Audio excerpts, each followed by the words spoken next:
and without getting good results, they want to be a guaranteed revenue source from our tax dollars, which is really against... Sign me up. We'll start a company. We'll start a company and we'll go to the government and we'll get them to promise us, even if you're not doing the job, we'll pay you for 90% of it. Yeah, that sounds like a good way to make a living. Oh, that's terrific. It was a scam. We told them no, they left the state. Okay. I'm very happy they're gone.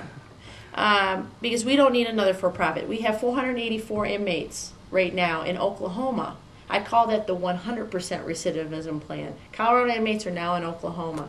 It is very difficult to manage a prison with multi-jurisdictional inmates. Colorado had a huge riot at a CCA facility, and this is the facility we put them in Oklahoma, is a CCA facility. Back a few years ago, a CCA facility in Crowley County, Colorado, had a huge riot. They had Washington, Wyoming, and Colorado inmates. They create natural gangs in a prison when you have different jurisdictions within the prison. Right. Naturally. So the Wyoming people stick together, the Washington people stick together, and the Colorado people stick together. Huge riot. We had to call in all sorts of Colorado correctional officers to quell that riot. Took several hours. Another hidden cost of private prisons, when those inmates are charged with a crime for participating in those riots and they're not from Colorado, the Colorado taxpayer picks up the tab for that, right, not the company. Both the adjudication process, what it actually costs for the court process, and then if they're adjudicated in Colorado, they're going to have to do time in Colorado unless we have an agreement with that state. Odds are we don't. Well, tell me something also. What's different about the staff at a private prison versus the staff at a public prison? Let's face facts. Staff at private prisons are paid despicably low wages. At a public prison. For instance, what kind of pay? If I'm a guard at a private prison, what am I looking to make entry level? When they came into Colorado, they said they pay about $9 an hour. For be a prison guard for. Correct. I call them correctional officers. Correctional officers are professionals. I call them guards at private prisons because they're not professionals. There is a lack of training in a private prison. The turnover rate's 50% each year. So if you go to any private prison facility, every 2 years they basically have 100% new staff. And that keeps a level of chaos for the inmates and for staff, everybody. because you never really have someone mentoring you who understands the system. And running a prison is a rather complex operation, and it takes a new correctional officer in any public system years to develop the senses and the intuition, not just what's book smart, but actually prison behind the wall smart, to know how to keep a prison managed.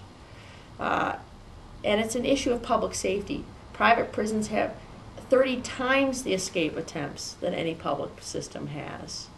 They don't work, and they don't save money. Because anytime there's a cost factor in a private prison, they pass it back to this public entity, the state or federal government. Okay, well, knowing all that, let's look at the bigger picture, not just for the state of Colorado, but nationally.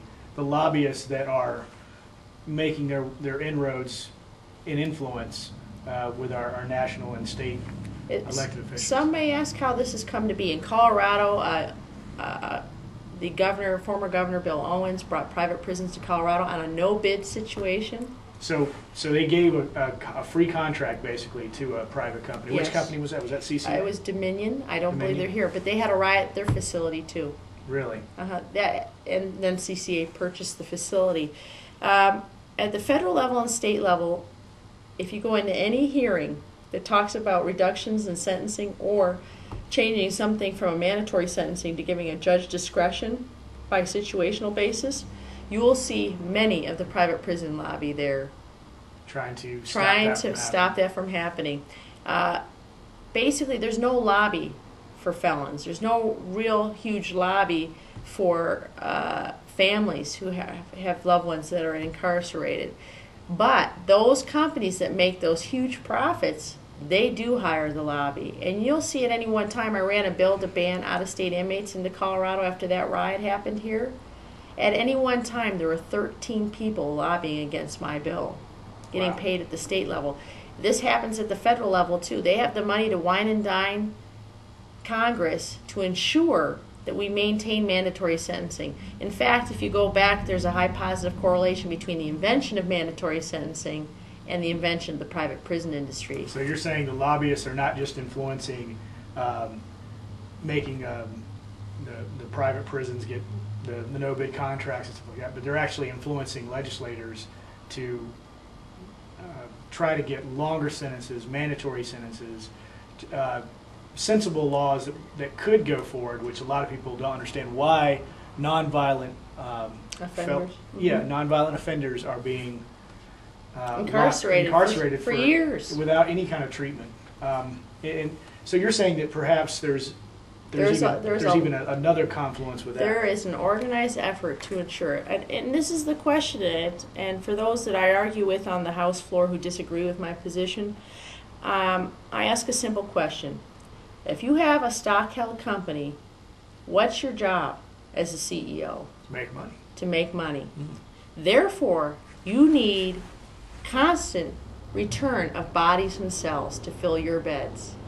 If you don't have bodies and cells, you don't make a profit. And the bodies and cells are kind of like customers. That's exactly it. You got to it. have repeat customers. You need repeat customers, and that's where recidivism comes in. And if you take inmates away from all their support systems, like we have here in Colorado, we have 484 inmates in Oklahoma.